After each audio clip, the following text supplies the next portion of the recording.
고린도전서 11장 2절에서 16절의 말씀으로 우리에게 주시는 하나님의 말씀에 함께 은혜 받기 원합니다. 오늘 2절에 이렇게 말씀합니다. 너희가 모든 일에 나를 기억하고 또 내가 너희에게 전하여 준 대로 그 전통을 너희가 지킴으로 너희를 칭찬하노라. 오늘 바울 사도가 고린도 교회를 향하여서 말씀을 전하였고 가르쳤고 또 교회의 전통을 가르쳤을 때에 그 전통을 지킴으로 칭찬한다라고 그렇게 말씀해 주고 있습니다.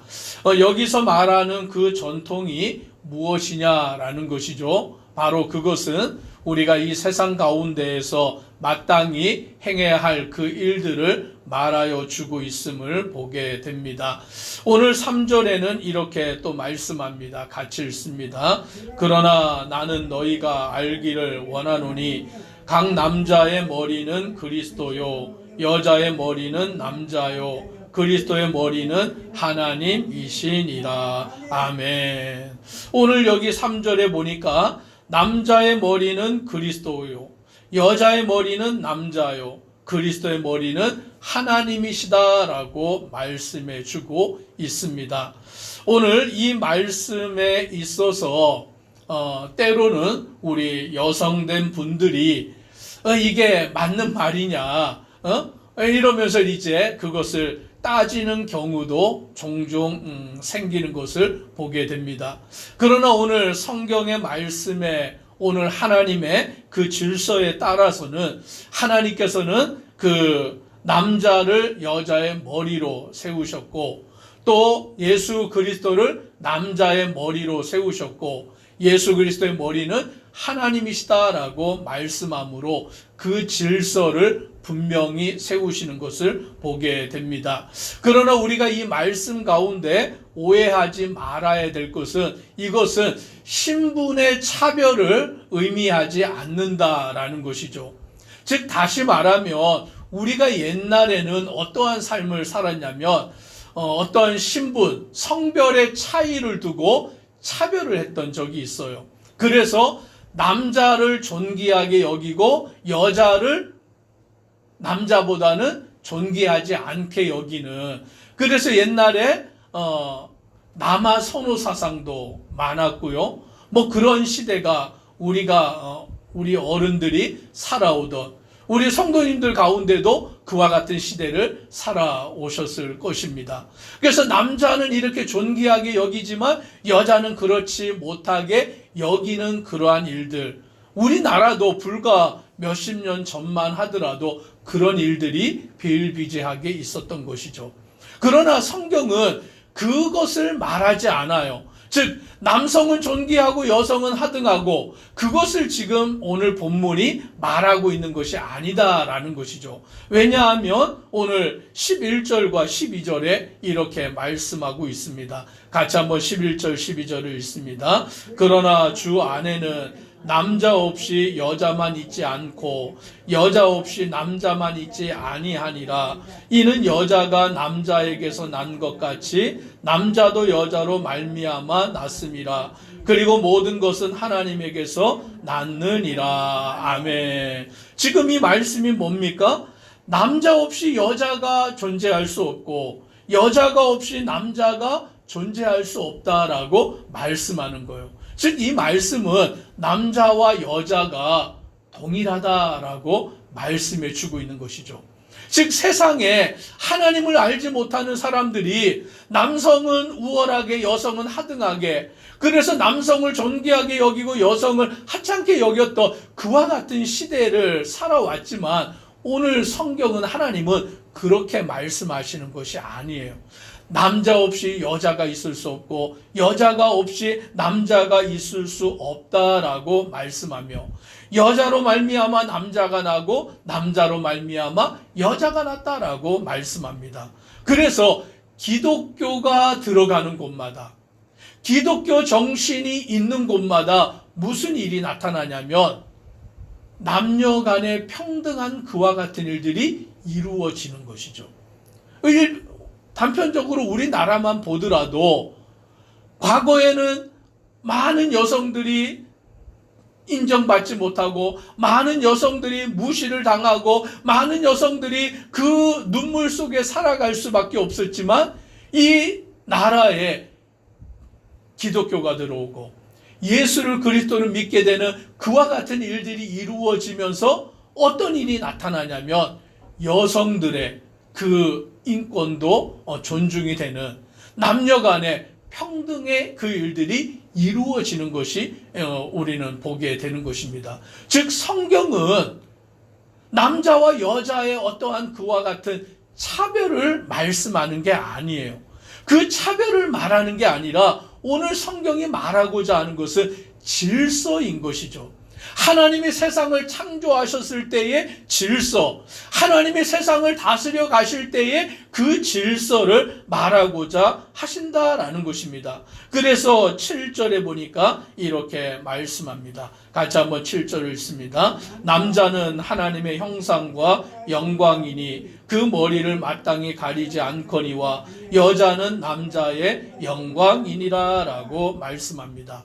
즉 하나님이 세상을 창조하시면서 어떻게 지으셨느냐? 6일 동안 세상을 창조하시고 그 6일째 되는 날에 사람을 만드셨는데 하나님이 그 사람을 어떻게 만드셨습니까? 자기의 형상과 자기의 모양을 따라서 사람을 만드셨는데 아담을 만드신 것이죠. 아담을 먼저 하나님이 지으신 거예요. 그리고는 아담을 만드시고는 아담이 혼자 독초하는 것이, 혼자 있는 것이 보기에 좋지 않기에 하나님께서는 아담을 깊이 잠들게 하시고 그 갈비뼈를 떼어서 하와를 만드셔서 돕는 배필을 주셨다라고 말씀하는 거예요. 그래서 하나님은 아담이라는 남자를 먼저 지으시고 그 이후에 하와라는 여자를 만드셔서 그 둘이 하나가 되게 하시는 하나님의 질서를 이루셨다라는 것을 성경이 말씀해 주고 있는 것입니다. 그래서 그 질서에 따라서 하나님께서는 남자는 하나님의 형상과 영광으로 세우시고 여자는 남자의 영광이 되게 그와 같이 만드셨다라고 말씀해 주고 있는 거예요. 그래서 우리는 남녀 간의 평등한 이것은 하나님께서 우리에게 주신 당연한 일이고 그 남녀 간의 평등한 가운데서 하나님이 질서를 세워놓은 남자를 먼저 지으시고 여자를 그 다음에 지으신 그 질서를 따라서 움직여 가도록 하신 것이 바로 하나님의 나라의 질서다라고 말씀해 주고 있는 것입니다. 그러므로 성경은 남자가 먼저 지음을 받았다고 여자를 하등하게 대하라 그렇게 말씀하지 않는 거예요. 오히려 남자는 여자를 위해서 무엇을 내어놓아야 됩니까? 자기의 생명을 내어놓는, 오늘 주님께서 교회를 사랑하시는 것처럼 남편 된 자는 아내를 사랑하여 자기의 목숨을 내어놓기까지 아내를 사랑하는 자가 되어야 되고, 교회가 예수를 주로 모시고 섬기는 것 같이 아내는 남편을 주님처럼 생각하며 존중하는 것이 바로 그리스도 안에서 교회의 질서다라고 말씀해 주고 있는 것입니다. 그래서 우리는 이 본문의 말씀을 통해서 오해하지 말고 성경이 남녀 차별을 말하냐? 아니에요. 하나님께서는 남자와 여자를 만드시고 또 동일하게 하십니다. 그러나 하나님의 질서 안에서 남자를 먼저 지으시고 여자를 나중에 지으셨다라고 말씀하고 있는 것을 보게 됩니다. 그러면서 오늘 그 당시에 이루어지는 그 문화 가운데에서 이렇게 또 말씀합니다. 오늘 4절을 같이 한번 읽습니다. 물은 남자로서 머리에 무엇을 쓰고 기도나 예언을 하는 자는 그 머리를 욕되게 하는 것이요. 즉 예배를 드리는데 남자가 머리에 무엇을 쓰고 기도나 예언을 하며 그 머리를 욕되게 하는 것이다 라고 하여서 남자는 머리에 어떠한 것을 쓰면 안 된다라고 말합니다. 또 반대로 5절에는 이렇게 말합니다. 같이 읽습니다. 물은 여자로서 머리에 쓴 것을 벗고 기도나 예언을 하는 자는 그 머리를 욕되게 하는 것이니 이는 머리를 민 것과 다름이 없음이라. 여자는 반대로 머리에 무언가를 쓰고 기도나 예언을 하여야 한다라고 그렇게 말씀해 주고 있는 것이죠. 남자는 머리에 쓰면 안 되고 여자는 머리에 써야 한다라고 그와 같이 바울 사도는 말씀하고 있습니다. 왜냐하면 그 당시의 문화 가운데에서 이교도, 즉 이방의 우상에게 제사를 드릴 때에 많은 남성들이 머리에 무언가를 쓰고 그와 같이 그 이교도의 제사에 참여를 하였고, 또 그 이교도의 제사 가운데 많은 여성들이, 특히 그 신전에 있는 그 신전에서 섬기는 그 여성들은 머리에 쓴 것을 벗고 머리를 풀어 헤친 채 그와 같이 우상을 섬기는 일이 비일비재했기 때문인 것입니다. 그런데 그런 모습들이 교회 안에까지 들어와서 이방의 우상에게 제사를 드리는 그 모습대로 교회 안에서, 고린도 교회 안에서도 남자가 머리에 무언가를 쓰고 여자는 머리에 쓴 것을 벗고 풀어 헤치고 그와 같이 예배를 드리는 것은 우상에게 제사를 드리는 것과 별반 차이가 없었기 때문인 것입니다. 그래서 바울 사도는 남자는 머리에 쓴 것을 벗어야 하고 여자는 머리에 쓰고서 그와 같이 제사에 참여해야 한다라고 말하는 것을 보게 되는 것입니다. 당시에 우상 숭배자들과의 모습 가운데서 그것을 차별을 두게 되는 것을 보게 됩니다.